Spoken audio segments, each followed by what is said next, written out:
love a sunburnt country, a land of sweeping plains, of rugged mountain ranges, of droughts and flooding rains.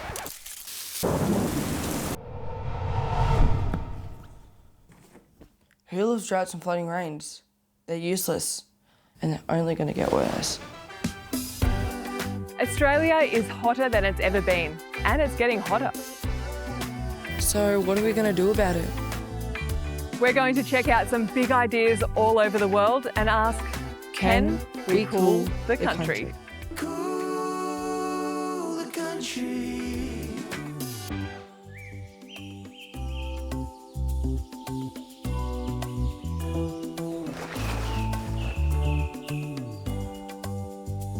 Have a little faith.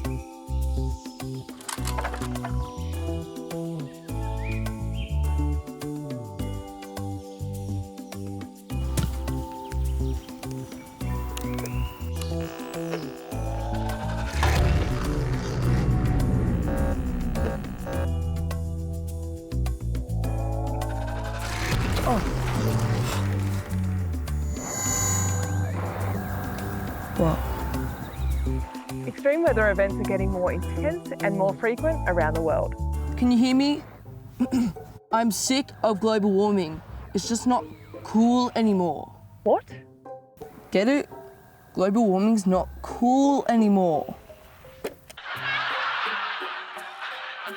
If you care about rising temperatures in Australia and you want to do something about it, this story's for you. If this story's for me, you have to keep it fun. I'm young enough to be worried about my own future, let alone my baby, and also all the other young Australians who I'm a young Australian. Okay, whoever you are. I'm Charlie. Charlie who? Do I know you? Just Charlie. I'm here to help and keep it funny. Hello, Charlie, whoever you are. Are you talking from a drone? Anyway, I'm Laura, I'm a scientist, and the climate is a serious business. Okay, just saying if you want the kids to watch. All right, okay. Guess what? I'm great at predicting the weather. Yeah, how great.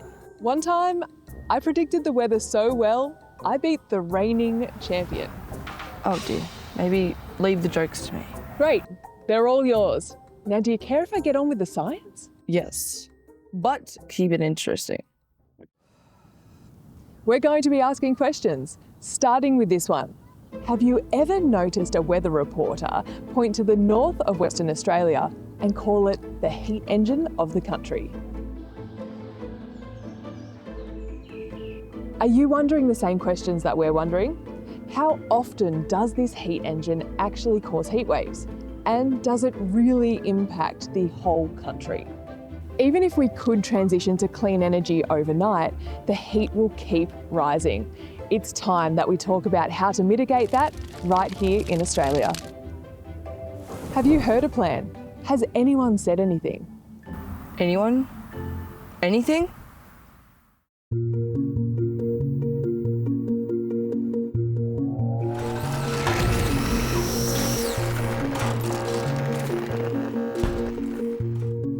With Australia only getting hotter in the summers ahead, I am going to speak to all sorts of people and ask all sorts of questions, step by step, as we search for a solution.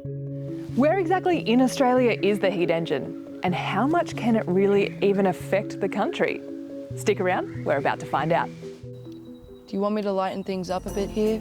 Maybe tell another joke? Is that you again, Charlie?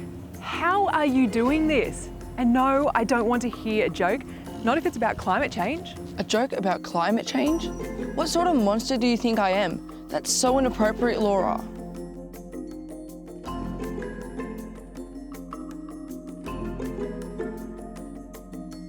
Hi, I'm Laura. Hi Sarah, nice to meet you. Now, I've heard that you're an expert on heat waves and I need to talk to you. Yeah, I guess so. I'd say that. Right, Sarah, I want to talk about the heat engine of Australia. Is there such a thing? In parts of Western Australia, sometimes up north, sometimes more centrally in Western Australia, when there's no cloud, effectively the sun can come in, it can hit a very dry location and it gets really hot really quickly. And it's that build-up of heat that then gets swept across the rest of Australia that explains a lot of the hot weather that we tend to see, that really intense hot weather. That heat, does that sweep across from west to east, and that's what we feel here on the east coast? Yeah, what can happen, sometimes the heat can just sit there and Western Australia can bake under those conditions. Or we do have a situation that we cannot control where the weather moves from west to east, and that's something, you know, as it comes over the west, it dries out. What if there was more cloud cover in that region? Yes, but how to make that happen? They're things that are very big and very difficult to control. Yeah, it'd be a huge scale experiment. Oh, 110%, yeah. Do you think it would be achievable? May I be honest? I don't think so. All right, so is anyone doing anything about it, scientists, governments? We need all brains on deck to sort this, but I don't think we're in a position that we can control the heat engine as such. It's how we cope with that heat is going to be more of the issue moving forward. How much hotter do you think it could get in the next few summers? Oh, that's such a good question.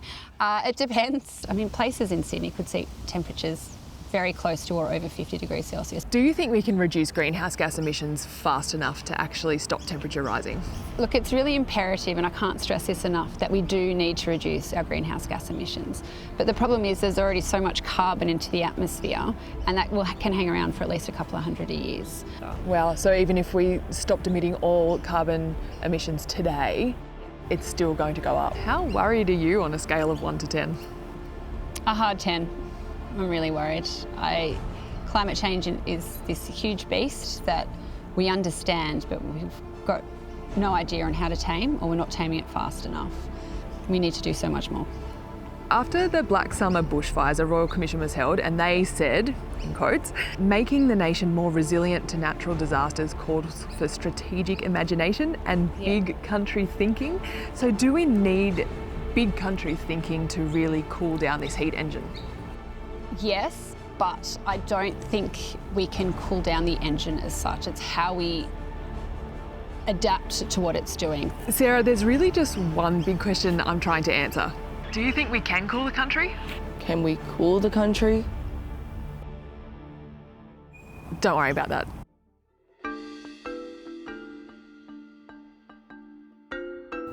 That wasn't very hopeful, was it? Well, we confirmed some things. It's a start. Now tell me, what's going on? How can I hear you? Just trust me that I'm here to help. I didn't ask you to help. No, but here I am. I mean, someone needs to do something about this heat engine. Looks like it better be us. Us? Us? We're an us now? Duh, of course. So what are we going to do next? Well, there are already people doing good stuff to help cool the country on a smaller scale. But we need to think big, yeah? Maybe they can be scaled up. The heat engine region is a vast and very sparsely populated part of the planet. It's the perfect laboratory for a climate experiment. A big, big experiment. A natural experiment though, right, Laura? Sure, only if you can tell me how you can talk. Gotta go. I just heard my mum calling. Okay, time out. Sarah just said she doesn't think there's anything we can do to cool the heat engine, and that we'll all just have to adapt to life in a hotter world. But I want to find out more. Sarah knows a lot about extreme heat, but that's just the beginning of the story. We need to explore all of the proven practical knowledge that could be used to cool the heat engine if we just give it a go. We live on a hot, dry continent. Next episode, we'll learn how to regenerate farmland by restoring natural water catchments and wetlands. We'll visit a farm that survived years of drought and Black Summer bushfires by doing exactly that. Can that work though? In the baking hot heat engine? We'll take a look at Rajasthan, where the climate is very similar. Dry rivers that have been brought back to life using simple traditional earth and stone weirs that we could use here. We'll look at how ponds and wetlands can transform ecosystems once we start capturing rainfall before it can run off. We'll learn about the cooling power of trees and how forests build water cycles that cool the air and carry rain deeper inland. We'll discuss what sort of trees need to grow to cool the country with a pioneering biologist and a champion of global forests. We'll look into the pros and the cons of human-engineered solutions to global warming. Marine cloud brightening may be the safest and most effective geoengineered solution we've got, and the heat engine of Australia may be the ideal laboratory to test it out. Perhaps most importantly, we will learn that the heat engine of Australia hasn't always been so hot and dry. It's only 5,000 years since the last greenhouse period ended, and now we've recreated those conditions again. But that's all ahead of us in the next episodes. Don't miss the next intriguing episode. Australia doesn't have a water problem, it's got a drainage problem.